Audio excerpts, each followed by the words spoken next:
Welcome to episode 19 of Turning the Goldfields Green. Today I have an interview with environmental activist of 30 plus years and all-around great guy, Cam Walker.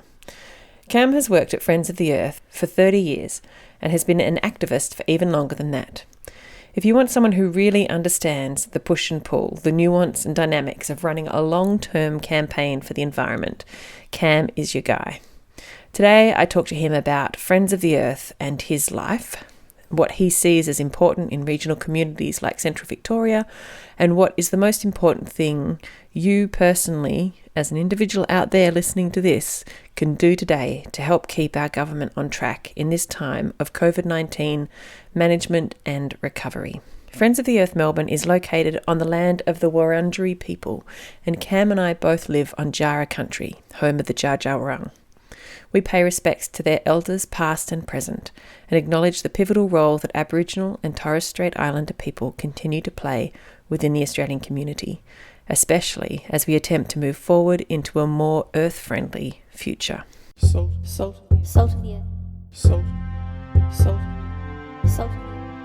grassroots. Salt of the earth people. Grassroots change. Saltgrass. Listen to all episodes of Turning the Goldfields Green on saltgrass.podbean.com. So I'll just get you to describe to us who Friends of the Earth are and what your position there is. So Friends of the Earth has been going for more than 45 years. It started in the United States, particularly to work on anti-nuclear and environmental justice issues, and then it grew globally through the 1970s and 80s. It's now active in more than 70 countries. It's represented right around the world, including in the global south. It has about 5,000 local branches, including the groups that are active here in Australia. That's amazing, because I grew up in Melbourne and I knew of Friends of the Earth, and I just assumed it was a local group that had started here and was not a global phenomenon. I knew Greenpeace was worldwide and a few other organisations like that, but I didn't realise Friends of the Earth was similar. Yes, it is. We're often referred to as one of the big three, which is Worldwide Fund International, Greenpeace International, and Friends of the Earth International. And what makes us different from the others, we each have our role, of course, and our focus is very much on environmental justice. So how do we get environmental decisions that are good for people, particularly affected communities? And the other thing is we have a federation structure, so the local groups run themselves rather than out of a head office in Western Europe. And what that does is it leads to very different approaches, in Nigeria or Croatia or Australia, because the local circumstances are different. And that's resulted us in growing very strongly in the global south. So we're very strong on the ground, down through the Asian archipelago, right through South and Central America, and also in Africa. So you yourself, you've worked for Friends of the Earth for near 30 years, is that right? Yes, that's true. It's a bit scary how fast it goes, but yes, it is that long. And you actually have worked overseas for a bit of that time. Can you tell us a little bit about your experiences overseas? And it leads into another question I've got for you, which is how is Australia unique and what climate challenges do we have that's specific to our region? But start first with your overseas experiences, perhaps. So for probably about 8 years, I was on the executive committee for Friends of the Earth International, and I travelled a lot in Africa and South and Central America in particular, and a little bit in Eastern Europe. One of my roles was to support groups that were facing political repression. So unfortunately, a number of our activists have been imprisoned for their activism and also murdered. And sometimes we need to move quite quickly to protect people from threats, either from developers or from repressive governments. So that allowed me to see, I guess the frightening side of activism in the global south, and it makes you realise how relatively safe and comfortable we are here in Australia. Certainly if we're not Indigenous people, we have incredible privileges to be active and still be safe.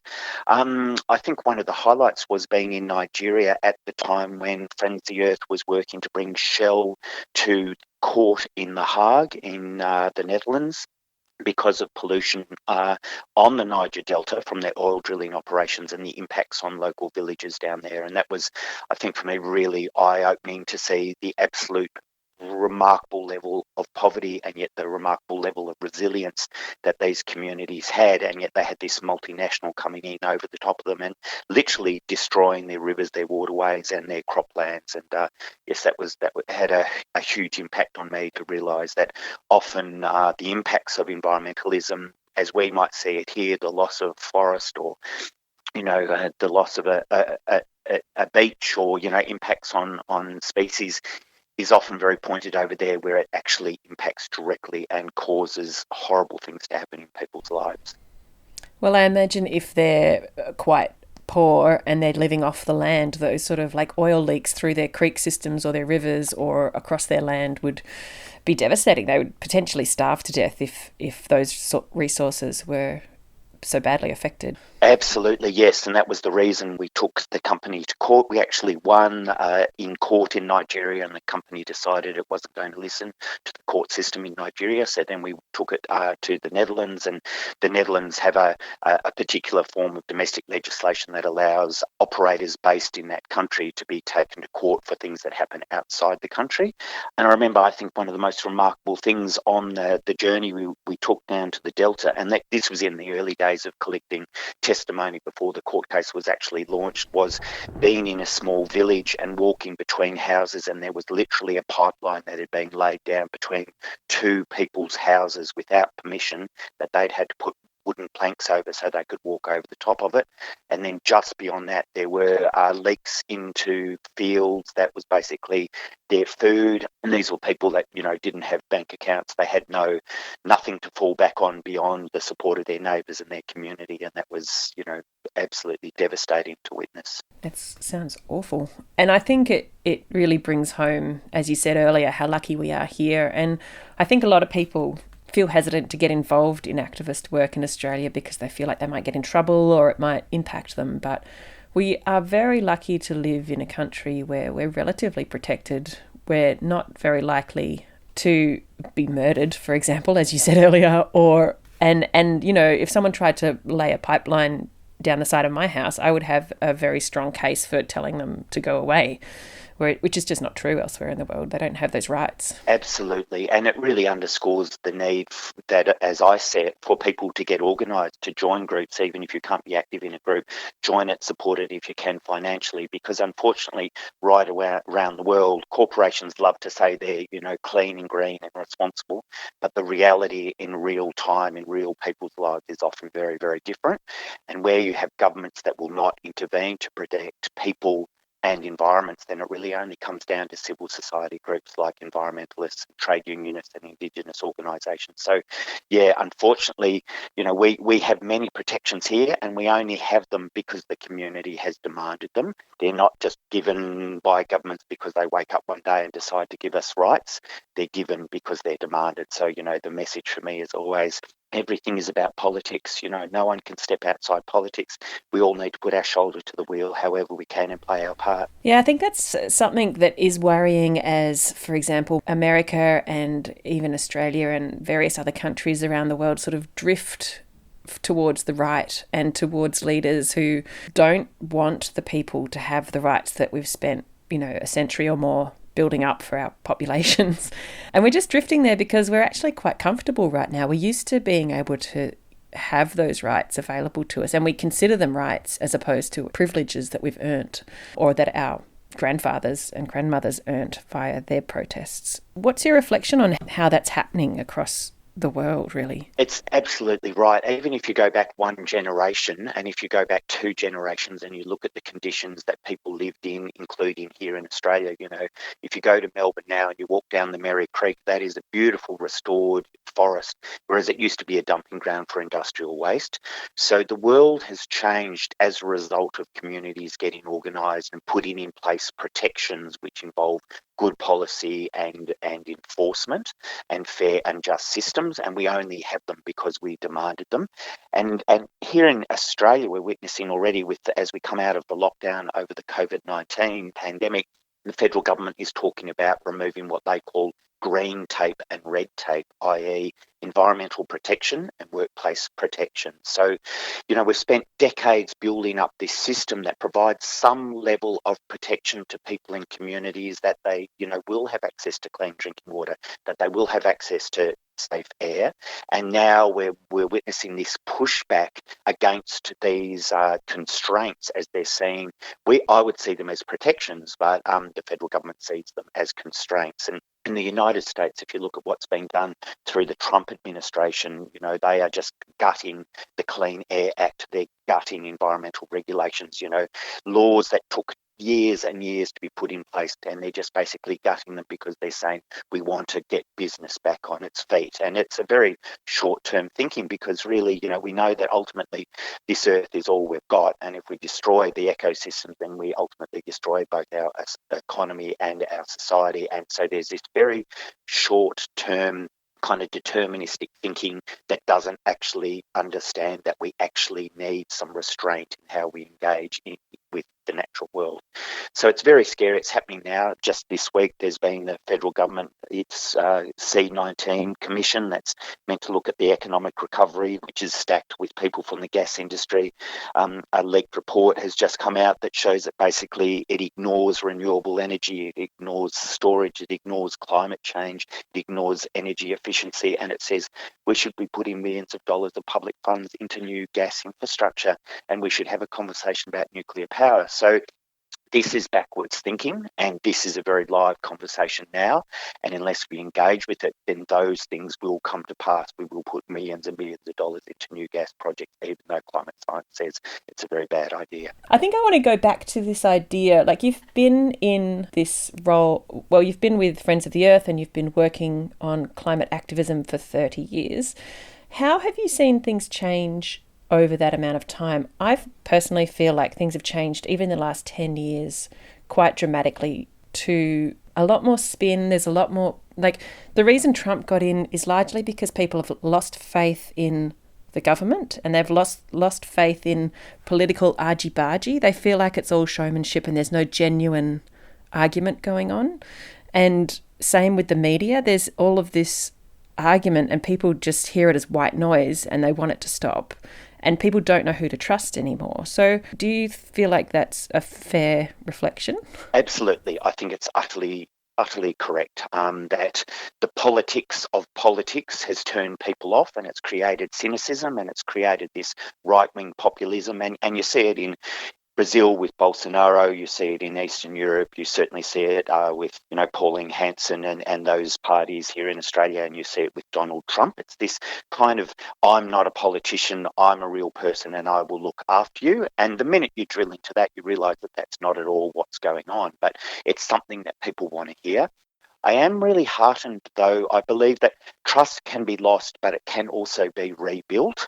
And I look at the polling around how people are looking for news and information at present during C19, and faith in mainstream media has gone up considerably during this period, where people have realised the limitations of getting your news off social media or off your mates or your family, and that we should actually be looking to independent sources of news rather than just relying on what's on YouTube. Also really heartened by the fact that when you look at polling, and there's regular polling every year in Australia on attitudes to institutions, so that includes state government, federal government, the police authorities, civil society, environmental groups, business, trade unions, and so on.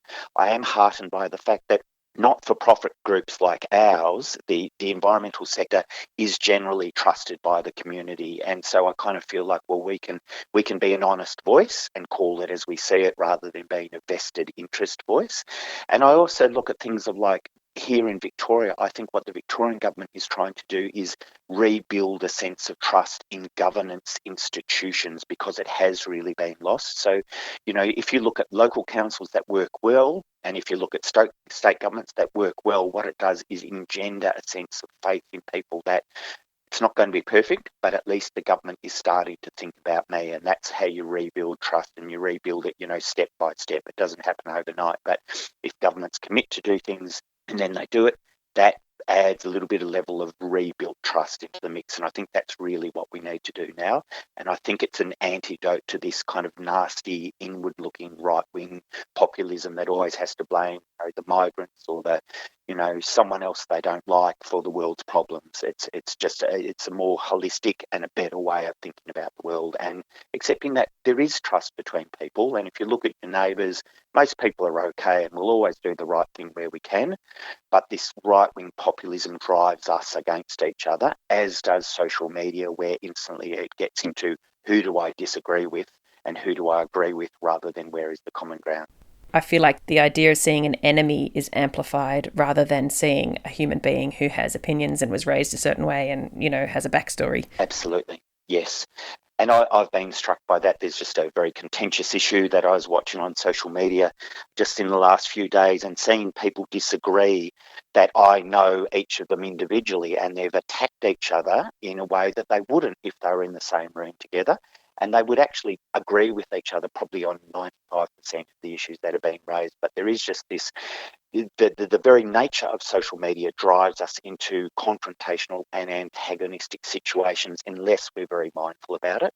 And I think that a lot of us get stuck in that front of the brain reaction to, oh, that's wrong, I'm going to engage. And so what it does is fuel antagonism between people in a way that's really might feel good at the time, or it might feel cathartic, but it's actually not very helpful. Going back to this topic that is relevant for us right now in this COVID-19 economic stimulus kind of moment, what can people do to make sure the government doesn't go off backwards in time and start looking at old technologies? What can individual people do? Unfortunately, right now it is about politics. So it's about backing a group that is in the game and adding your voice to them by writing letters, by calling politicians, by getting in touch with radio stations. So have a look at the media, see who's active. It might be Greenpeace, it might be Get Up, it might be Friends of the Earth, it might be the ACF.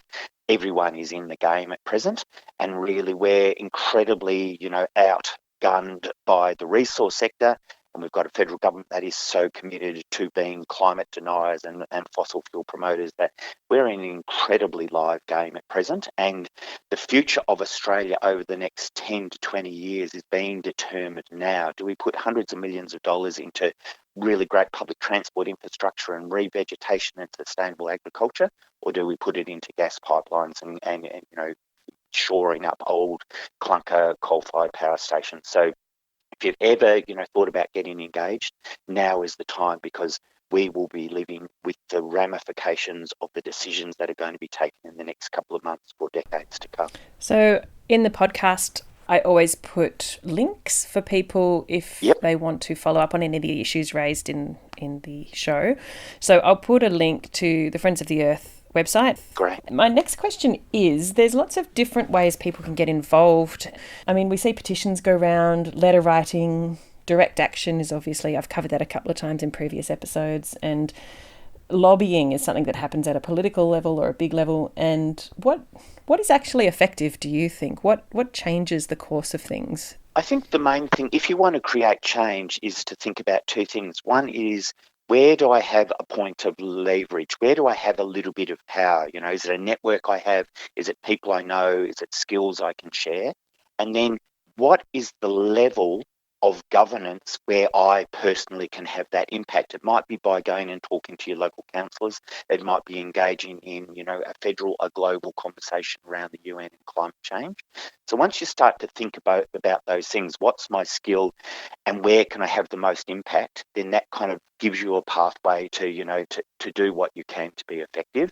And I'm a huge fan of working at the state government level, because state government is big enough in Australia that if you get a good decision, it actually changes the trajectory of society.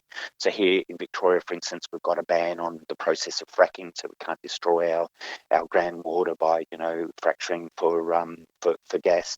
We have a renewable energy target that's driving, the uptake of huge amounts of renewable energy and creating thousands of jobs, and we've got a federal government that's useless, but, we've got a state government that's moving forward slowly, and yet there's so much more they can do. So I put my effort primarily into the state government level, but it's up to everyone that wants to be involved to think, well, where's my best place? And for some people, it's community level.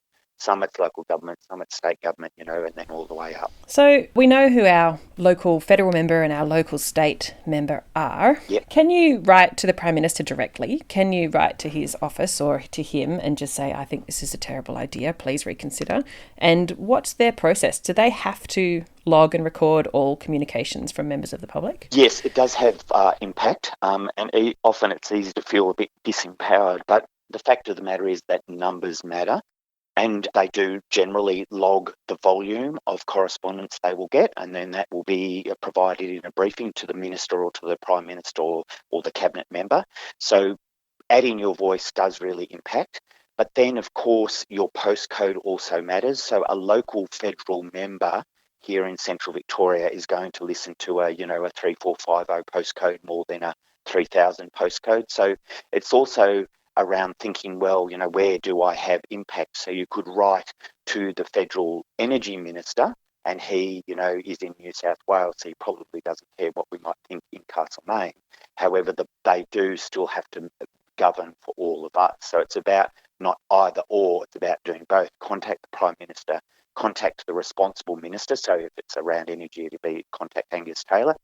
Also contact our local federal MP because they are much more likely to take what you're saying seriously. That's very interesting. I feel like the bushfires at the start of this year, it seemed like it was a terrible thing to happen, but actually it might galvanise a lot of people towards taking the environmental crisis seriously. People who may not have considered it in seriousness before might actually go, we don't want this to be an annual event. We need to make sure that the climate doesn't get hotter. But then the COVID-19 thing happened, and I feel like that's shifted everyone's priorities again, and people have gone insular, and the bushfires has sort of almost disappeared from people's memories in some ways, and taken that emphasis on climate out of the conversation. I think that things often happen politically simultaneously, but they also occur sequentially. So you're right, we had this big focus on bushfires, and now we've got to focus on the COVID-19, and we're going to come out of that. And then we've got how do we, have a stimulus package that works for people and planet? Then after that, and as that's ramping down, we will be having the conversation about bushfires again, and that's because Victoria and federally there are inquiries into the bushfire season. So I think that's the point where we really relaunch the conversation around the link between climate change and worsened fire seasons. The science on that is impeccable. We know that climate change is getting worse. We know that mega fires are getting worse. Here in Victoria, it's climate change in a way that's very real. It's not an imaginary thing that might happen later. It is happening now. The climate is getting drier. It's getting hotter, and that's making worsened fire seasons. I mean, that's just the fact of the matter. The CFA acknowledges that. The CRC, Bushfire Research Centre, acknowledges that. The only people that don't are the people who are climate deniers. So when we get to that point in the conversation, and we are having a conversation again about how do we respond to bushfires and how do we get ready for next summer, at that point the Murdoch press and the rest of the climate deniers will kick into overdrive, and they'll say, it was about arsonists, or it was about the greenies stopping fuel reduction burns, or it was about this, that or the other.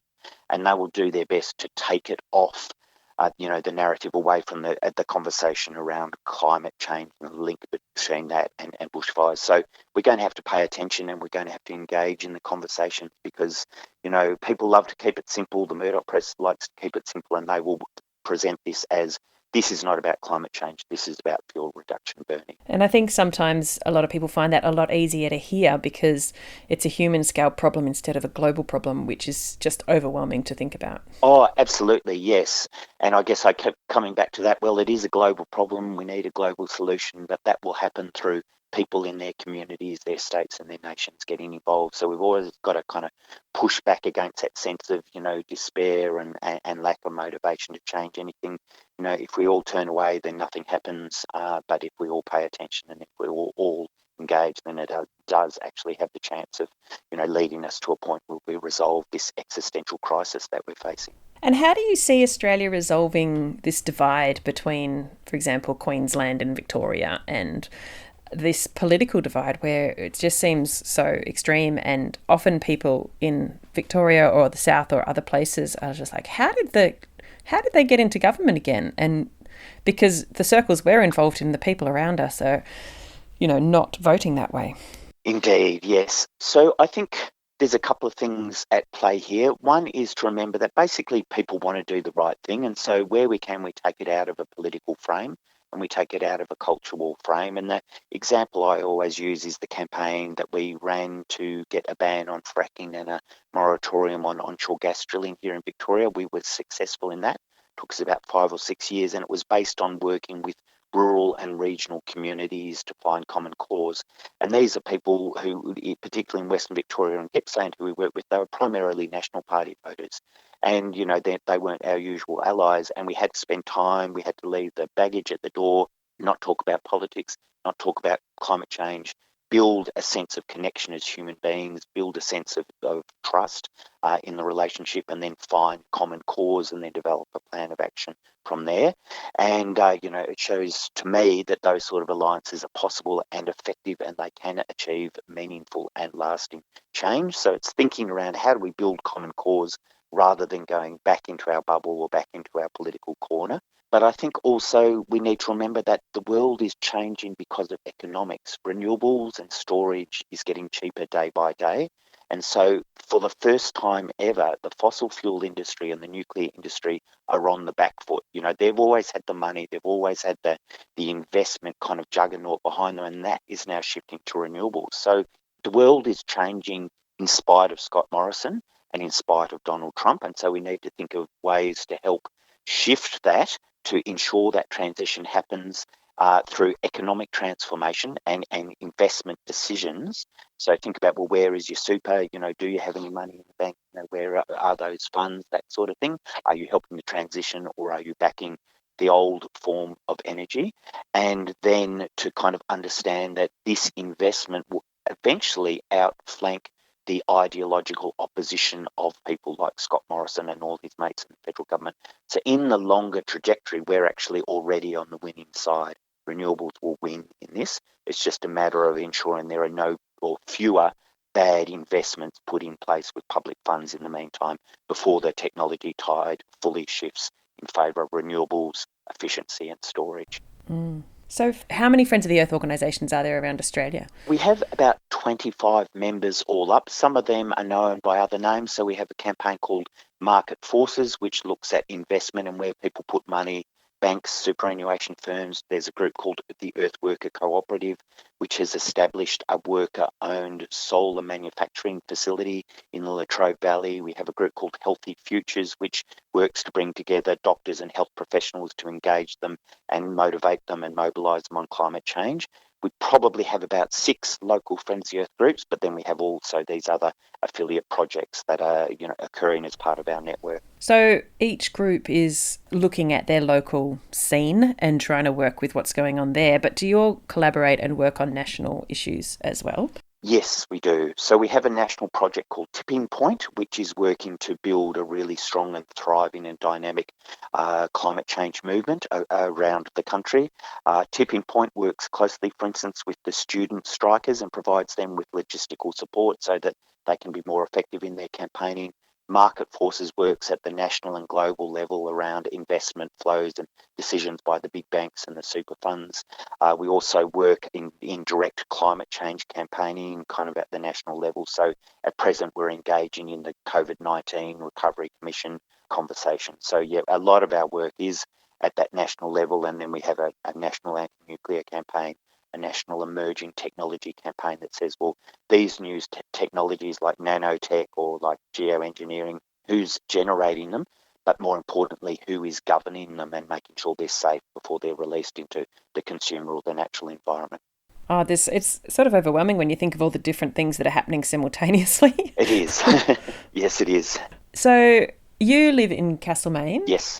What brought you out here? We've lived here for about 11 years, and basically we had been living in Melbourne and we decided we needed a change, and this was a place where we really had a ready-made community. We had lots of friends up here and we thought that it was a great town and we wanted to be in a place that allowed us to be relatively close to Melbourne but have a life in a really fantastic and thriving community, and it's worked out really well because Castlemaine really is a wonderful place to live. I'd second that. So does Friends of the Earth get involved in communities like Castlemaine? We work with local communities wherever they want our help. We're working with people in Far East Gippsland against the mineral sands mine. At present, we're working with people in Western Vic around onshore and offshore gas drilling, so people on the surf coast. Back somewhere in the midst of time, there was actually a Friends of the Earth group up here in Castlemaine. So we're always open to working with local communities that need our support wherever we can, because, there are only so many days in the week. Plus, we're also really open to starting new groups. So we, for instance, have someone who's living down in Warrnambool who has been working with Friends of the Earth down there and building a profile for us. So we're always up for direct collaboration or building our network, whichever, is most appropriate in the local place. I see Castlemaine as having quite a strong environmental movement. What do you see this region, not just Castlemaine, but the Shire and the various surrounding towns, what do you see them doing right? And what do you see them, maybe there could be improvement, or what's the future direction, do you think? I think that people love to hate on local councils, and I often think it's quite unfair because, councils are working hard to deliver a whole bunch of invisible services, or they're invisible until you need them, maternal health care or, waste management or recycling. And it's a kind of an Australian, pastime to complain about councils. And I think they actually get it, a rough go. We've moved well beyond, the 3 R's as a focus for councils. All councils are dealing with broader social issues now around inclusion, around sustainability, around climate change. And I'm really heartened to see the initiatives that have happened over time, recognition of First Nations and that sort of thing. I reckon our council has done some really good work around climate. To be honest, I don't track issues really, really closely, but I think that, they walk in a good balance between meeting the needs of the daily needs of residents, footpaths and all the rest of it, and the need to be a little bit more visionary and engage, on those issues to steer us towards sustainability. I think the thing I would love to see around here is a community-owned renewable energy park of some form. Daylesford, south of there, is the Hepburn Wind Farm.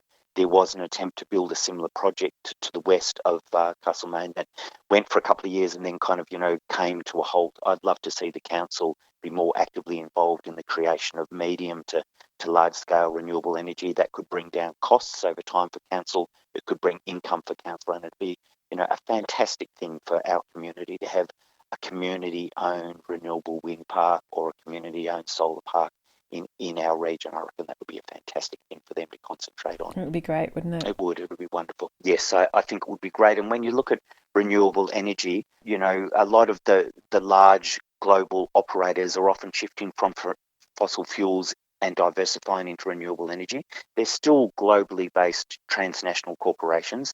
The best form of energy is going to be renewable, but the best form of renewable energy is community owned. So yeah, it would be great to see, this tradition keep going. It's fantastic that Victoria has Australia's first community owned wind project down at Leonards Hill, south of Daylesford. It'd be fantastic to see more community owned, kind of mid and large scale energy projects popping up.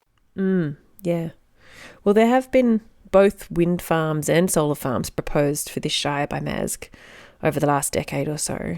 And a lot of time and effort has gone into trying to make them work. But I think they may have been just a little bit ahead of their time and they didn't get up for various reasons. And currently MASG is working on a biodigester. I guess it wasn't that long ago that people were really worried about, especially wind farms, and linking them to all sorts of negative things that have since been disproven.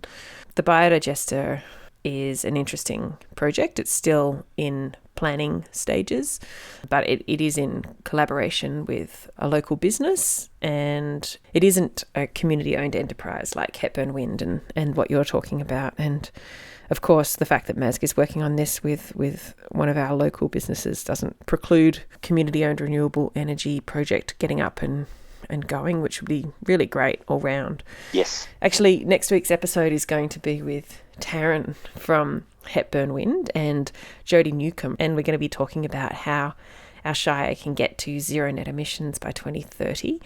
And of course, a community-owned renewable energy project would go a long way towards helping with that. Anyway, change of topic. Can you tell me a little bit about what led you to your environmental activism and how that has led to your time at Friends of the Earth? I guess the genesis of my activism was simply from really getting into bushwalking and ski touring and going to a lot of places in the east of Melbourne and seeing them logged and, pondering that and wondering why we were destroying these forests. And that then led to environmental activism, and then that led to university activism, and then that led to social justice activism, and that then led to working with Indigenous people. And then they all kind of converged, and I really like Friends of the Earth because it does have a social justice perspective to its environmentalism. So by the time I taught for a few years as a school teacher and then went on a really big adventure to Alaska and came back and didn't have any work, and I ended up at Friends of the Earth, I kind of felt like I'd found my spiritual and my political home. And then the rest is history, as they say. What other jobs or what other causes were you involved with on that track? It sounds like you were involved in all sorts of things leading to that. Yeah, the turning point for me was I was 18 and I went to the Franklin blockade in Tasmania, and that was thousands of people engaged in activism. So that was a little mind-blowing moment for me. I also was arrested and went to jail for 10 days, and not having ever, had any interactions at all with the police or the legal system, that was quite an eye-opener. And then I started to work quite early on, so, in my early 20s with a number of Aboriginal struggles that were in play at that time. And of course, that gives you yet another perspective on the world. So having come from the eastern suburbs of Melbourne, into intense kind of Indigenous politics was all just part of that learning curve. And there was also a lot at that point in the activist scene, there was a lot of focus on struggles in South America. And I ended up travelling in South America and kind of experiencing some of the campaigns that were happening over there and the depth of the struggle. So we're just bit by bit getting experience and seeing realities beyond, the realities of living in Ringwood in the outer eastern burbs, and kind of accepting that, well, if we're going to change things, then it's a lifelong struggle. It's not something you do for a few years and then get a real job. It's something you commit yourself to. Mm-hmm. So you have been with Friends of the Earth for 30 years, and that's a long time. Yes. With any organisation. It is indeed. Yeah, it is. It's a bit scary. Yes, it has been 30 years. During that time, I taught for a few years part-time at RMIT in global studies and theories of change. That was really good to be, to be slightly outside the bubble. But yes, I'm still at FoE and still pretty happy at FoE and still pretty enthused and inspired by the work that we get to do. So I feel very, very lucky to have found my place. That's amazing. And I imagine, I know a lot of sort of largely volunteer-run not-for-profit organisations. There's often a high burnout rate and there's lots of changeover of people over time. What do you think's kept you there for 30 years? I really like the politics. I don't feel compromised by being there. And by that, I mean, I really want to work in a place that represents my worldview. So we're effectively a workers' cooperative. There is no executive director. There is no boss. We have wage equity, so everyone is paid the same amount. And I really like those core values. And the fact that we are part of a network that's active in 70 countries really gives me an insight into global activism and activism outside the wealthy part of the world. So, those things put together, and our grassroots politics and a real culture of looking out for each other and strong collective decision making and using consensus and all that sort of thing, it just really aligns with the sort of world that I want to live in.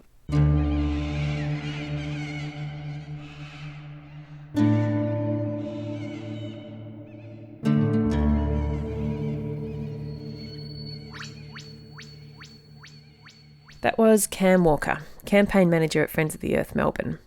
Again, check out the episode description for this episode on saltgrass.podbean.com for links and help if you want to write to your local MP or relevant federal representative. It is actually really a crucial time to make sure the government doesn't use the COVID crisis as an excuse to remove environmental protections and ramp up some truly awful activities like fracking. You can also tell them how wonderful it would be to stimulate the economy via revegetation works or renewable energy infrastructure, etc., etc., etc. Any of those options would do the same job at getting the money wheels turning as a boost to coal, gas or logging. So get in touch with your local council. It's really on the move right now. So that's the end of my interview with Cam. I hope you enjoyed it. And I have one more little extra thing for you this week.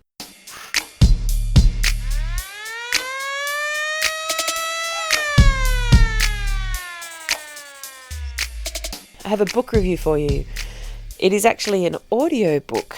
It was obviously printed as a book first, but I just wanted to mention that if you don't know about it, you really should know about BorrowBox. It's an app you can get on your phone, and I'm assuming on your computer as well, which allows you to borrow books from your local library. So your local library has to have the books on hand, and you use your actual library card number to log in to BorrowBox so that it knows who you are and which library you belong to. But then you can borrow audio or ebooks. So if you like reading on your device, you can borrow an ebook, and you get it for a couple of weeks as your borrow time, as per a usual library loan, and then it sort of disappears and you'd have to reborrow it. And you can renew them quite easily, but only for a limited number of renews as per your usual library scenario. So it's a great way to access books without buying them. And you can always recommend to your library that you would really love to read a particular book, and I'm sure they'd get it in, and then it will be available to you on BorrowBox, and it's all free, and I quite love it.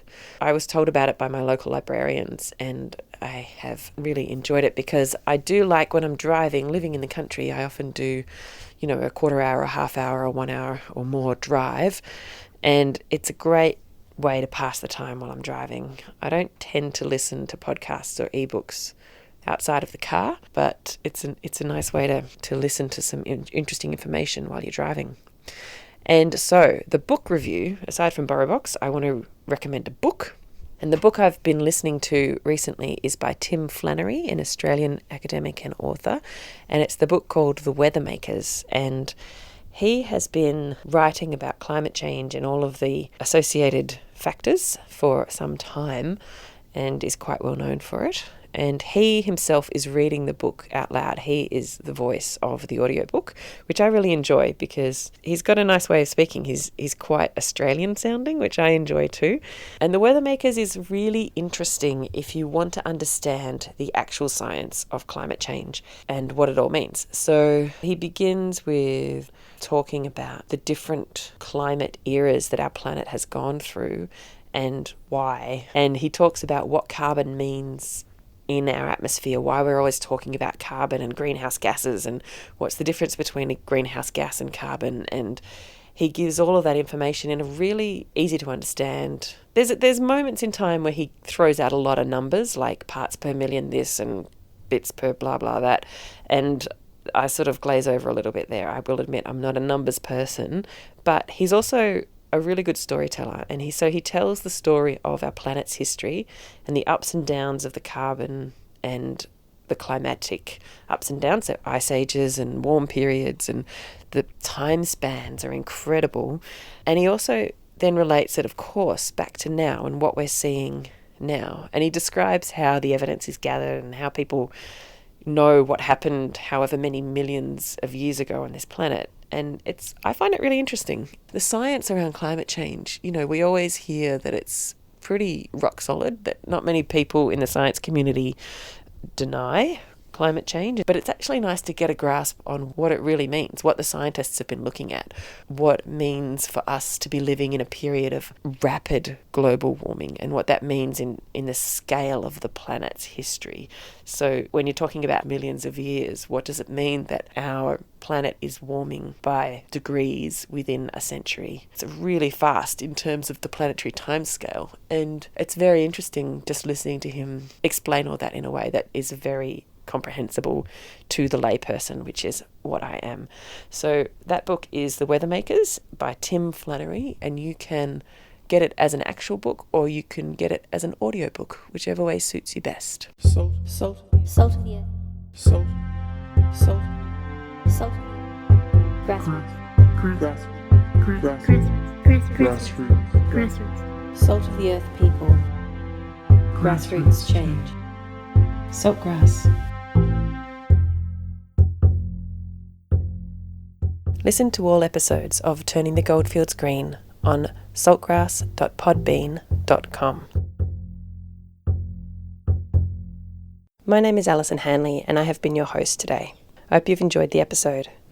If you're interested in any of the books, articles or websites mentioned in the show, you can find links to them in the episode description at saltgrass.podbean.com. You can follow us on Facebook or subscribe to our emailing list to get reminders and updates about the show. Email us at saltgrasspodcast@gmail.com. We'd love to hear from you if you have ideas for topics, know someone amazing we should talk to, have a recycling tip, a green product review, or have a song recommendation. Again, email us at saltgrasspodcast@gmail.com. This program was made possible with support from the Community Broadcasting Foundation. Find out more at cbf.org.au. This program was produced in partnership with the Mount Alexander Sustainability Group, MASG, and Main FM. It should be noted that the statements and opinions of myself and the people I interview are not the official positions held by either Main FM or MASG. We welcome feedback and responses to the ideas expressed on the show. If you would like to respond to something discussed on the program, we'd love to hear from you. Email us at saltgrasspodcast@gmail.com.